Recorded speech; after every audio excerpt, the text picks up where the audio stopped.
Hi hello നമസ്കാരം. എല്ലാവർക്കും മറ്റൊരു വീഡിയോയിലേക്ക് സ്വാഗതം. നിങ്ങളുടെ ക്രഷിന് അല്ലെങ്കിൽ നിങ്ങളുടെ കാമുകിക്ക് ഇച്ചിരി അഹങ്കാരമുണ്ട് എന്ന് നിങ്ങൾക്ക് തോന്നിയിട്ടുണ്ടോ? എങ്കിൽ ഒരു സ്ത്രീയുടെ, ഒരു പെൺകുട്ടിയുടെ അഹങ്കാരത്തെ എങ്ങനെ നശിപ്പിക്കാം, എങ്ങനെ അവരുടെ ഈഗോ കുറയ്ക്കാം, അതിനെപ്പറ്റിയാണ് ഇന്നത്തെ വീഡിയോ. അപ്പോൾ സൈക്കോളജിക്കൽ, റിലേഷൻഷിപ്പ് ബേസ്ഡ് ആയിട്ടുള്ള അല്ലെങ്കിൽ മറ്റ് ഇൻഫോർമേറ്റീവ് ആയിട്ടുള്ള കാര്യങ്ങൾ അറിയാൻ താല്പര്യമുള്ളവർ ഇപ്പോൾ തന്നെ ഈ ചാനൽ സബ്സ്ക്രൈബ് ചെയ്യുക, കൂട്ടത്തിൽ ബെൽ ബട്ടൺ കൂടെ എനേബിൾ ചെയ്യുക.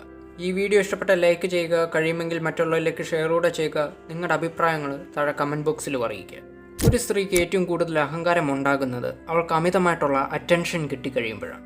നന്നായി കാണാൻ കൊള്ളാവുന്ന ഒരു പെൺകുട്ടിക്ക് ഒരുപാട് പുരുഷന്മാരുടെ ഭാഗത്തു നിന്ന് അറ്റൻഷൻ കിട്ടിക്കൊണ്ടിരിക്കും. ഇത്തരത്തിൽ അമിതമായിട്ട് പരിഗണന കിട്ടിക്കഴിയുമ്പോൾ ഓട്ടോമാറ്റിക്കലി ഇവരുടെ മനസ്സിൽ ഇവരെന്തോ വലിയ സ്പെഷ്യൽ ആണെന്നുള്ളൊരു ഫീൽ ഉണ്ടാകാൻ തുടങ്ങും. ഈ സ്പെഷ്യൽ ആണെന്നുള്ള ഫീല് കൂടുതലായി കഴിയുമ്പോഴാണ് പല സ്ത്രീകളിലും അതൊരു ഈഗോ ആയിട്ട് മാറുന്നത്. ഇത്തരത്തിലുള്ള ഈഗോ റിലേഷൻഷിപ്പിലായ സ്ത്രീകൾക്കും അതുപോലെ റിലേഷൻഷിപ്പിലല്ലാത്ത സ്ത്രീകൾക്കും ഉണ്ടാകാറുണ്ട്. റിലേഷൻഷിപ്പിലായ പെൺകുട്ടികളെ പറ്റി പറയുകയാണെങ്കിൽ പാർട്ട്ണറുടെ ഭാഗത്തു നിന്ന് അമിതമായിട്ടുള്ള പരിഗണനയും അതുപോലെ അറ്റൻഷനും കിട്ടിക്കഴിയുമ്പോൾ പല പെൺകുട്ടികളും അഹങ്കാരികളായി മാറാറുണ്ട്. താൻ ഇനി ഒന്നും ചെയ്തില്ലെങ്കിലും തൻ്റെ പാർട്ട്ണർ തൻ്റെ അടുത്ത് വന്നോളും, തന്നോട് സംസാരിച്ചോളും, തനിക്ക് വേണ്ടി എല്ലാം ചെയ്തു തന്നോളും, താൻ പറഞ്ഞത് കേട്ടോളൂ എന്നൊക്കെ ഇങ്ങനത്തെ പെൺകുട്ടികൾ അഹങ്കാരത്തോടെ വിചാരിക്കും. അതുപോലെ ഇത്തരത്തിലുള്ള ചില പെൺകുട്ടികൾ പാർട്ട്ണറെ അപമാനിക്കുന്ന തരത്തിൽ സംസാരിക്കുകയും പെരുമാറുകയും ഒക്കെ ചെയ്യുകയും ചെയ്യും. ഇനിയും ഇവരുടെ അഹങ്കാരം തകർക്കാൻ ഏറ്റവും നല്ല മാർഗം എന്ന് പറയുന്നത് ഇവരുടെ ഉള്ളിൽ നിങ്ങളെപ്പറ്റി ഒരു നഷ്ടബോധം ഉണ്ടാക്കിയെടുക്കുക എന്നുള്ളത് മാത്രമാണ്. ഇതിനുവേണ്ടി ചെയ്യാൻ പറ്റിയ കാര്യമെന്ന് പറയുന്നത് നിങ്ങൾ പരമാവധി അവർക്ക് കൊടുത്തുകൊണ്ടിരുന്ന അറ്റൻഷൻ കുറയ്ക്കുക എന്നുള്ളതാണ്. അവരോട് സംസാരിക്കുന്നതും മിണ്ടുന്നതും പറയുന്നതും ചോദിക്കുന്നതും എല്ലാം തന്നെ താൽക്കാലികമായിട്ട് കുറയ്ക്കുക. അതുപോലെ നിങ്ങളെപ്പറ്റിയുള്ള കാര്യങ്ങളും നിങ്ങൾ അവരോട് പറയുന്നത് താൽക്കാലികമായി നിർത്തുക. അതായത് നിങ്ങളെപ്പറ്റിയുള്ള ഒരു കാര്യവും ഇനി മുന്നോട്ട് നിങ്ങൾ അവരോട് പറയാൻ പാടില്ല. നിങ്ങൾ എന്ത് ചെയ്യുന്നു, എന്ത് ചെയ്യാൻ പോകുന്നു എന്നൊന്നും ഒരു കാര്യവും അവരോട് പറയാൻ പാടില്ല, അവർ അറിയാൻ പാടില്ല. അതുപോലെ തന്നെ അവർക്ക് കൊടുക്കുന്നതിനേക്കാൾ കൂടുതൽ സമയം നിങ്ങൾ സ്പെൻഡ് ചെയ്യേണ്ടത് മറ്റൊരാളുടെ കൂടെ ആയിരിക്കണം.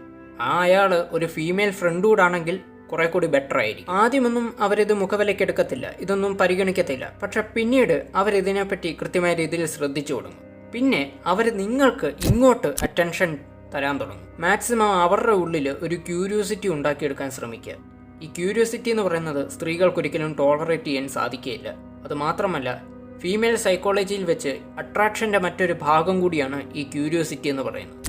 തനിക്ക് കിട്ടേണ്ട അറ്റൻഷൻ, പരിഗണന, അതുപോലെ സ്നേഹം, അറിവ് ഇതൊക്കെ മറ്റൊരാളിലേക്ക് പോകുന്നുണ്ടെന്ന് മനസ്സിലായി കഴിഞ്ഞാൽ ഏതൊരു പെണ്ണിൻ്റെയും ഈഗോ പതിയെ പതിയെ നശിക്കാൻ തുടങ്ങും.